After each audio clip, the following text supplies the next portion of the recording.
ইরানের হামলা থেকে নিজেদের সুরক্ষিত রাখতে মধ্যপ্রাচ্যে নিয়োজিত মার্কিন সেনাদের মোবাইল ফোন ব্যবহারে কড়া বিধিনিষেধ আনার কথা ভাবছে যুক্তরাষ্ট্র।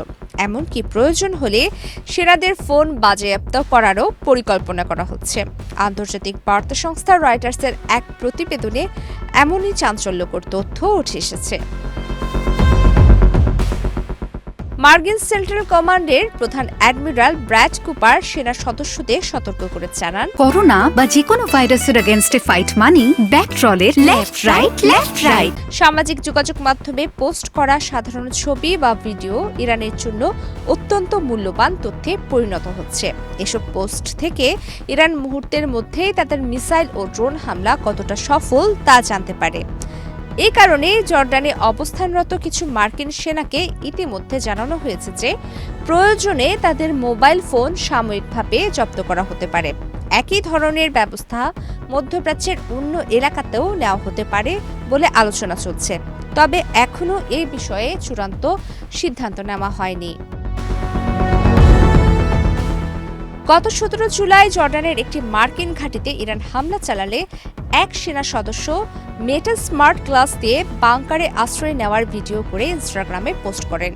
অ্যাডমিরাল ব্র্যাড কুপার সেনা সদস্যদের উদ্দেশ্যে লেখা এক চিঠিতে বিষয়টি নিয়ে তীব্র উদ্বেগ প্রকাশ করেন।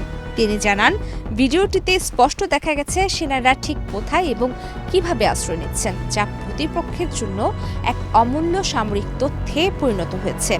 মার্কিন ইলেকট্রনিক জ্যামিংয়ের কারণে তাদের হামলা লক্ষ্যভ্রষ্ট হলো কিনা বা তা ফাঁকা জায়গায় পড়ল কিনা ইরান তা সরাসরি জানতে পারে। সামাজিক যোগাযোগ মাধ্যমে প্রচারিত ছবি ও ভিডিও পর্যালোচনা করে ইরান সহজে তাদের ব্যাটল ড্যামেজ অ্যাসেসমেন্ট পেয়ে যাচ্ছে।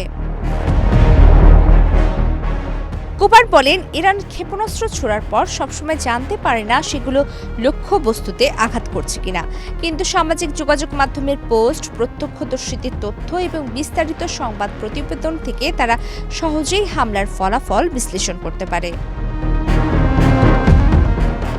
তার মতে এসব তথ্য প্রকাশের ফলে ইরান আরও নিখুঁতভাবে পরবর্তী হামলার পরিকল্পনা করতে পারে, যা মার্কিন সেনা ও উপসাগরীয় অঞ্চলের বেসামরিক মানুষের জন্য বড় ঝুঁকি তৈরি করতে পারে। চলতি বছরের 28 ফেব্রুয়ারি শুরু হওয়া যুক্তরাষ্ট্র ইরান সংঘাতে এখন পর্যন্ত 18 জন মার্কিন সেনা নিহত এবং 600 জনেরও বেশি আহত হয়েছেন। এই পরিস্থিতিতে সেনাদের নিরাপত্তা নিশ্চিত করতে গোপনীয়তার উপর আরও জোর দিচ্ছে মার্কিন সামরিক বাহিনী।